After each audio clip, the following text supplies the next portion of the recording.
गांव के पास खंडहर में एक शैतान रहता था। वह हर रोज रात होने पर पास के गांव में जाता था और गांव की गलियों में घूमा करता था। लोग अपने अपने घरों में छिप जाते थे और उसकी डरावनी आवाजें सुनकर सहम जाते थे। रात होते ही पूरे गांव में सन्नाटा हो जाता था। वह शैतान बहुत नासमझ था। गांव के लोग अपने अपने घर के दरवाजों पर शैतान कल आना लिख लेते थे। वह शैतान उसे पढ़ता और आगे बढ़ जाता। वहीं उस गांव में एक घमंडी सेठ रहता था। वह किसी से नहीं डरता था। अजी, हम अभी इस गांव में नए नए आए हैं, हमें गांव वालों की बात माननी चाहिए और दरवाजे पर शैतान कल आना लिखना चाहिए। रात भी हो गई है, कहीं वह शैतान यहाँ ना आ जाए। मैं किसी से नहीं डरता। मैं ऐसे किसी अंधविश्वास पे यकीन नहीं करता। बहुत रात हो गई है, सो जाओ। इतना बोलकर वह सेठ अपने कमरे में सोने चला जाता है। तभी वह शैतान हैरान परेशान हो जाता है। गांव वालों ने तो हद ही कर दी। मुझे रोज कल बुला लेते हैं और फिर बोलते हैं कि कल आना। ऐसे कैसे चलेगा? मैं आखिर रोज रोज कब तक अपने शिकार के लिए यूं ही भटकता रहूंगा। फिर थोड़ी दूर चलने पर वह शैतान उस सेठ के घर के पास पहुंचता है। अरे ये क्या, यहाँ तो कुछ नहीं लिखा। किसी का दरवाजा खटखटाता हूँ। लगता है आज मेरी भूख मिट जाएगी। शैतान जोर जोर से सेठ का दरवाजा खटखटाता है। अरे, इतनी रात को कौन आ गया? अजी, आप जाइए ना दरवाजा खोलने के लिए। अरे नहीं नहीं, मेरे घुटने में बहुत दर्द हो रहा है। तुम ही खोल दो ना। तुम डरो नहीं, ये जरूर हमारी दुकान पर काम करने वाला नौकर रामू होगा। उधार पैसे मांगने आया होगा। तुम जाओ, दरवाजा खोलो। फिर उसकी पत्नी डरते डरते जाती है और खिड़की से झांक कर देखती है तो उसे वही शैतान दिखाई देता है। वह बहुत डर जाती है, फिर भागती हुई वापस अपने कमरे में जाती है। अजी, हम तो बहुत बुरे फंस गए। वह शैतान तो हमारे दरवाजे पर खड़ा हुआ है। अब क्या करें? मैंने आपको कहा था ना, हमें गांव वालों की बात मान लेनी चाहिए। लेकिन आप तो बोलते थे मैं किसी से नहीं डरता, तो आप क्यों भीगी बिल्ली बन रहे हो? मूर्ख औरत, धीरे नहीं बोल सकती क्या? अगर इतनी तेज तेज चिल्लाएगी तो जो बाहर तुम्हारे मायके से आया है ना, वो हमें कच्चा ही खा जाएगा। अब क्या करें? कहाँ छुपे? वह शैतान उन दोनों की आवाज सुन लेता है और तेज तेज दरवाजे को पीटने लगता है। खोल दरवाजा। मुझे पता है तुम अंदर ही हो। तुम गांव वालों ने मुझे बहुत मूर्ख बना लिया। बस अब और नहीं, मैं बहुत दिनों से भूखा हूँ। आज तो मैं अपना शिकार अपने साथ लेकर ही जाऊंगा। हाँ, अभी के अभी दरवाजा खोल, नहीं तो तोड़ दूंगा। ससुर जी, घर में कोई नहीं है। आप कृपा करके यहाँ से चले जाइए। तेरा नाज मिटे। तुझे क्या हर जगह मेरे पिताजी ही दिखाई देते हैं? मैं अभी दरवाजा खोलने जा रही हूँ। अरे भगवान, मैं तो मजाक कर रहा था। तुम गुस्सा क्यों हो जाती हो? मुझे माफ कर दो। आगे से कभी ससुर जी का मजाक नहीं उड़ाऊंगा।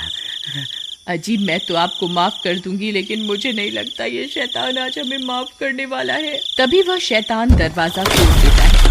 और तुम्हें मुझसे कोई नहीं बचा सकता। अरे भागो रे, आज तो ये शैतान हमें जिंदा ही खा जाएगा। अरे कोई मुझे बचाओ, बचाओ। वह सेठ और उसकी पत्नी वहाँ से भागने लगते हैं।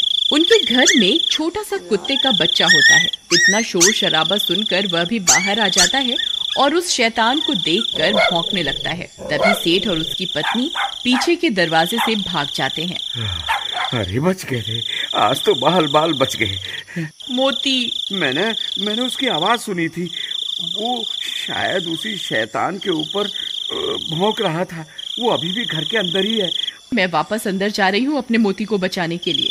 तुम्हारा दिमाग खराब तो नहीं हो गया? तुम्हें क्या लगता है मैं एक कुत्ते को बचाने के लिए घर के अंदर जाऊंगा? नहीं नहीं, मूर्ख मत बनो और जल्दी चलो यहाँ से। वो शैतान कभी भी यहाँ आ सकता है। आपको जाना है तो जाइए, मैं वापस अंदर जा रही हूँ अपने मोती को बचाने के लिए। अरे तुम पागल हो गई हो क्या? वापस आ जाओ, बेवकूफी मत करो। लेकिन उसकी पत्नी अपने पति की बात को अनसुना कर देती है और घर के अंदर घुस जाती है। मोती उस शैतान को भौंक रहा होता है। नहीं नहीं मोती, पीछे आ जाओ, हमें अभी यहाँ से निकलना है।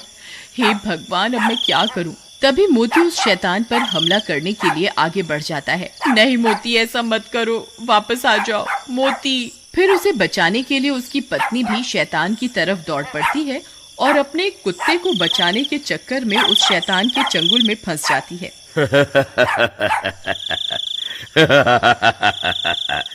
बहुत दिनों के बाद कोई शिकार हाथ लगा है। मोती, तुम भागो यहाँ से, भाग जाओ, मेरी फिक्र मत करो, अपनी जान बचाओ। फिर वह शैतान उसे उठाकर अपने साथ लेकर चल पड़ता है। अरे कोई है, कोई मेरी मदद करो, कोई मुझे सुन सकता है, कोई तो मुझे बचाओ। सब गांव वाले अपनी अपनी खिड़कियों से इस मंजर को देखते रहते हैं, लेकिन मदद के लिए कोई भी आगे नहीं आता। सब डर के मारे अपने अपने घर के अंदर छिपे रहते हैं। लेकिन उसका कुत्ता मोती रात भर उस शैतान का पीछा करता रहता है। फिर थोड़ी देर में वह शैतान अपनी गुफा में पहुंच जाता है और सुषमा को कैद कर देता है। चिल्ला मत, बस थोड़ा सा इंतजार और कर ले, मैं आग जला लूं, फिर तुझे उस आग में पका कर खाऊंगा। तभी उसका कुत्ता मोती भी उस शैतान का पीछा करते करते वहां पहुंच जाता है। अरे मोती, तुम यहाँ क्यों आ गए? तुम यहाँ से चले जाओ, नहीं तो ये तुम्हें भी खा जाएगा। लेकिन मोती वहीं बैठ जाता है और उसके लाख बोलने के बाद भी वहाँ से नहीं जाता। मोती, काश इंसान भी तेरी तरह वफादार होता तो कोई ना कोई मुझे यहाँ बचाने के लिए जरूर आ जाता। अरे कोई मेरी मदद करो, हाय मेरी पत्नी को वो शैतान उठा कर ले गया, कोई मेरी मदद करो। तुम्हारी कोई क्या मदद करेगा भाई, जब तुमने खुद अपनी पत्नी की मदद नहीं करी। काश तुमने अपनी पत्नी को बचाने की कोशिश की होती तो तुम्हारी हिम्मत देखकर हम भी तुम्हारी मदद करने आते। भाई मुझसे बहुत बड़ी गलती हो गई, कृपा करके मेरी मदद करो। लेकिन अब हम क्या कर सकते हैं, ना जाने वो शैतान तुम्हारी पत्नी को कहाँ लेकर गया होगा। भाई वो इसी जंगल की तरफ गया है, चलो हम सब उसका पीछा करते हैं। तुम पागल हो गए हो क्या भाई? तुम्हें पता भी है ये जंगल कितना बड़ा है, हैं? हम कहीं भी इतने बड़े जंगल में तुम्हारी पत्नी को नहीं ढूंढ पाएंगे और हो सकता है हम खुद भी भटक जाएं। नहीं नहीं भाई नहीं, हम तुम्हारी कोई मदद नहीं कर पाएंगे। ठीक है, गलती मुझसे हुई है तो मैं ही इसको सुधारूंगा। अगर तुम मेरे साथ नहीं चलना चाहते तो मत चलो, मैं अकेला ही अपनी पत्नी को उस शैतान से छुड़वाने जाऊंगा। इतना बोलकर वह सेठ जंगल की ओर चल देता है। मोती, तू यहाँ से चला जा, तू मेरी कोई मदद नहीं कर पाएगा, ये शैतान आता ही होगा। अगर गांव वाले यहाँ होते तो जरूर मेरी जान बच सकती थी। फिर मोती सुषमा की तरफ देखता है और पलटकर वहां से भाग जाता है।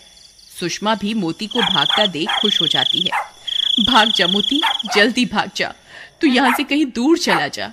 शुक्र है भगवान का, अब कम से कम मेरा मोती तो सुरक्षित है। मोती सीधा भागता हुआ अपने घर की तरफ जाता है। अरे ये तो मोती की आवाज है, लगता है मोती आसपास ही है। मोती, कहाँ हो तुम? मोती, मोती, मोती, तुम कहाँ चले गए थे? तभी मोती सेठ की तरफ देखकर जोर जोर से भौंकने लगता है। लगता है ये मुझे कुछ बताना चाहता है। तभी मोती सेठ की लुंगी को खींचने लगता है। अरे ये क्या कर रहा है मोती? लगता है ये मुझे कहीं ले जाना चाहता है। कहीं ये मुझे सुषमा के पास तो नहीं ले जाना चाह रहा। मोती, क्या तुम जानते हो सुषमा कहाँ है? ठीक है मोती, मैं समझ गया तुम क्या बताना चाह रहे हो, लेकिन हम अकेले उस शैतान का सामना नहीं कर पाएंगे। फिर वो दोनों भागकर वापस गांव जाते हैं। अरे भाइयों, जब वो शैतान सुषमा को उठा कर ले जा रहा था तब मोती ने उसका पीछा किया था। अब ये जानता है कि सुषमा कहाँ है। कृपा करके मेरे साथ चलो, हम सब मिलकर सुषमा को बचा सकते हैं। देखो भाई, हम तुम्हारे ऊपर तो विश्वास नहीं कर सकते, लेकिन हमें इस बेजुबान की वफादारी पर पूरा भरोसा है। हम जरूर चलेंगे, चलो अभी चलते हैं। वहीं दूसरी तरफ वह शैतान खंजर लेकर सुषमा की ओर बढ़ रहा होता है।